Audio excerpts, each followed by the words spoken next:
A paz do Senhor, meu irmão, a paz do Senhor, minha irmã, que é Ítalo Rocha que vos fala. Irmãos, iremos iniciar esse livro intitulado A História do Avivamento na Rua Azusa, de Frank Bartlemy. Frank Bartlemy, ele foi o escritor deste livro em 1925, glória a Jesus. E nós estaremos estudando como veio o avivamento nos Estados Unidos, e através desse avivamento veio também ocasionar no avivamento atual.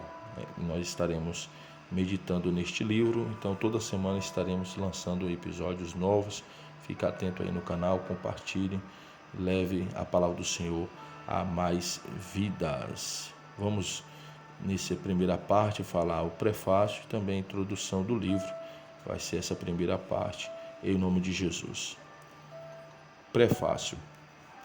Este livro foi compilado a partir do diário e dos escritos de Frank Bartlemy, tendo sido publicado originalmente por ele em 1925 com o título Como Pentecostes Chegou a Los Angeles. Embora tenha permanecido com a edição esgotada e fora de circulação por muitos anos, ainda é a mensagem de um profeta de Deus. Muito mais do que um relato histórico, trata-se de um chamado à igreja para o arrependimento sobre 3 aspectos: divisões carnais do corpo de Cristo, liderança e programação humana em substituição ao Espírito Santo e exaltação de crédulos no lugar da exaltação a Cristo.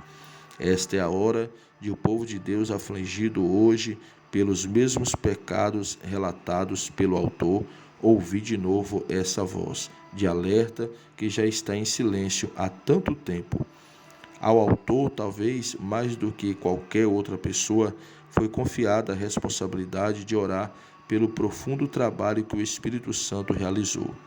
Para louvor e glória de Deus, o avivamento Azusa não trouxe honra a homem algum. Como testemunho desse fato, nenhum homem de pessoa está ligada ao acontecido. Entretanto, pode-se dizer que com segurança, e quando eu digo com segurança, eu posso garantir, não houve testemunho mais fiel do que o de Frank Bartlemy sobre aqueles acontecimentos. Quem é mais qualificado para conhecer e registrar o avivamento, senão alguém que sofreu dores de parto no seu nascimento, zelou por ele ternamente e defendeu-o corajosamente no início de sua vida? Será notado nesse relato que panfletos que contavam a visitação do Espírito Santo no país de Gales em 1904 foram a centelha inicial para o grande avivamento de Los Angeles em 1906. Durante o ano de 1905, Frank Bartlemy correspondeu-se com Evans Robert, do país de Gales, e os dois se uniram em oração. Bartlemy e outros em Los Angeles passaram a divulgar a mensagem do avivamento de Gales e a exortar o povo a orar.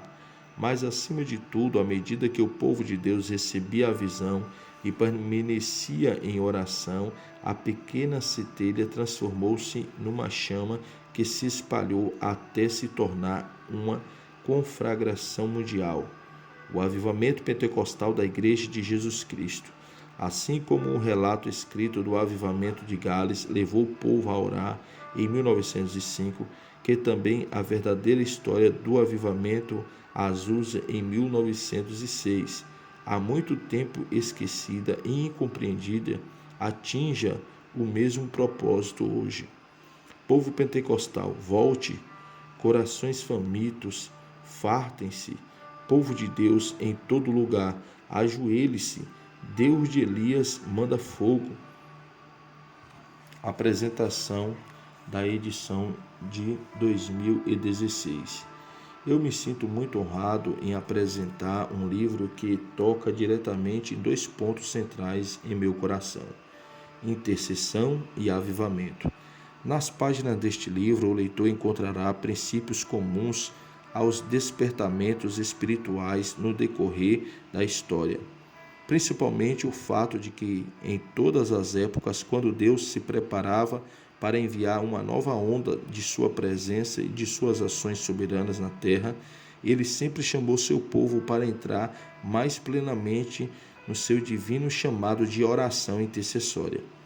O autor deste livro, Frank Bartlett, conhecido como o principal intercessor do avivamento da Rua Azusa, revela princípios que atraem o poder de Deus para a terra e o sopro divino do Espírito sobre seu povo, como, por exemplo, o poder da perseverança e a intensidade da oração.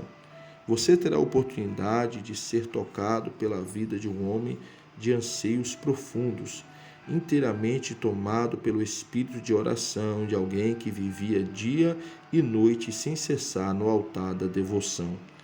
Por meio deste relato histórico, podemos observar o que aconteceu quando a visitação do Senhor se torna uma hospedagem divina, quando uma comunicação inteira se torna um lugar de descanso para a presença de Deus.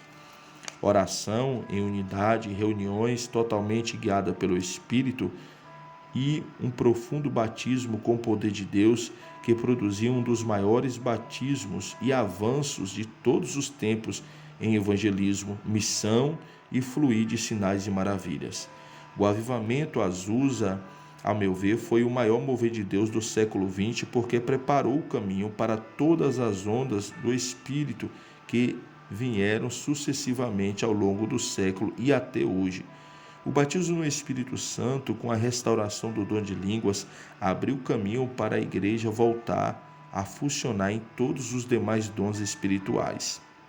Entretanto, muito mais do que um relato histórico, este livro é um prenúncio do que Deus fará no fim dos tempos, numa medida muito maior. Por maior que tenha sido o mover de Deus durante o século passado, ainda não experimentamos tudo, ainda não entramos na plenitude de Joel 2,28. Assim, na medida em que olhamos para o passado e bebemos dos poços antigos, estamos nos preparando para fazer parte do futuro glorioso, que vem a presença de Jesus sobre nós e que o seu fogo inflame a terra novamente. No dia 9 de abril de 2016, eu tive o privilégio de participar de um evento histórico chamado Azusa No. Esse evento aconteceu no estádio da cidade de Los Angeles e reuniu cerca de 80 mil pessoas durante 15 horas em adoração e oração numa assembleia solene. O ambiente era carregado de fé e expectativa. Jovens, velhos, crianças, líderes, todos estavam focados em buscar a presença de Deus.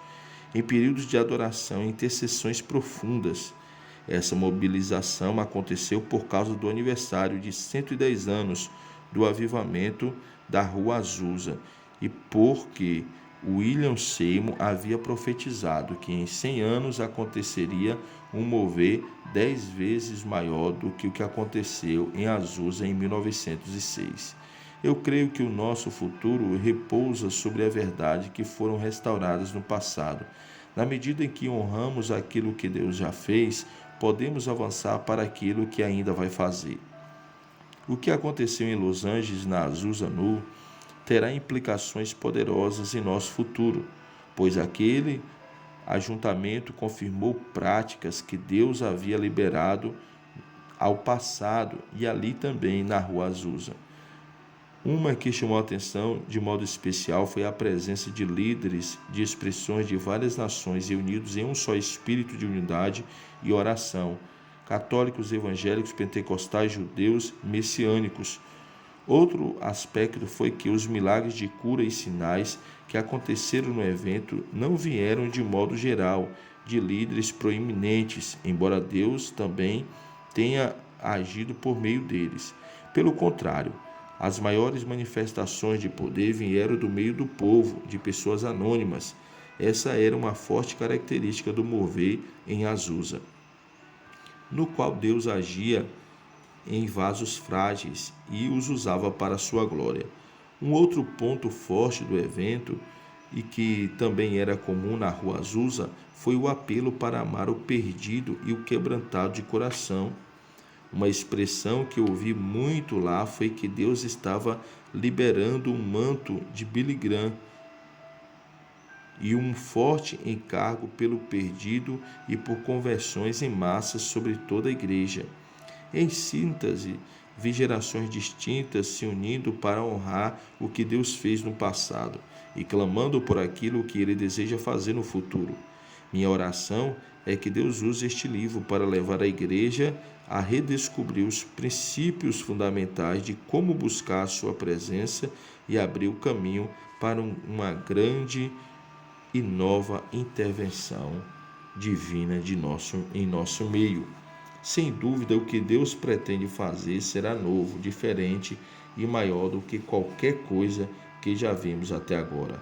Entretanto, esse mover inédito depende de nossa aprendizagem das lições que já ensinou no passado. Michael Duque Estrada, diretor. Então, irmãos, essa é a primeira parte, introdução do livro. Primeira parte do livro Rua Azusa. É muito forte que Deus faz, muitas histórias relatadas aqui que com certeza edificará a sua vida. Compartilhe, espere o próximo, será uma bênção. Deus abençoe.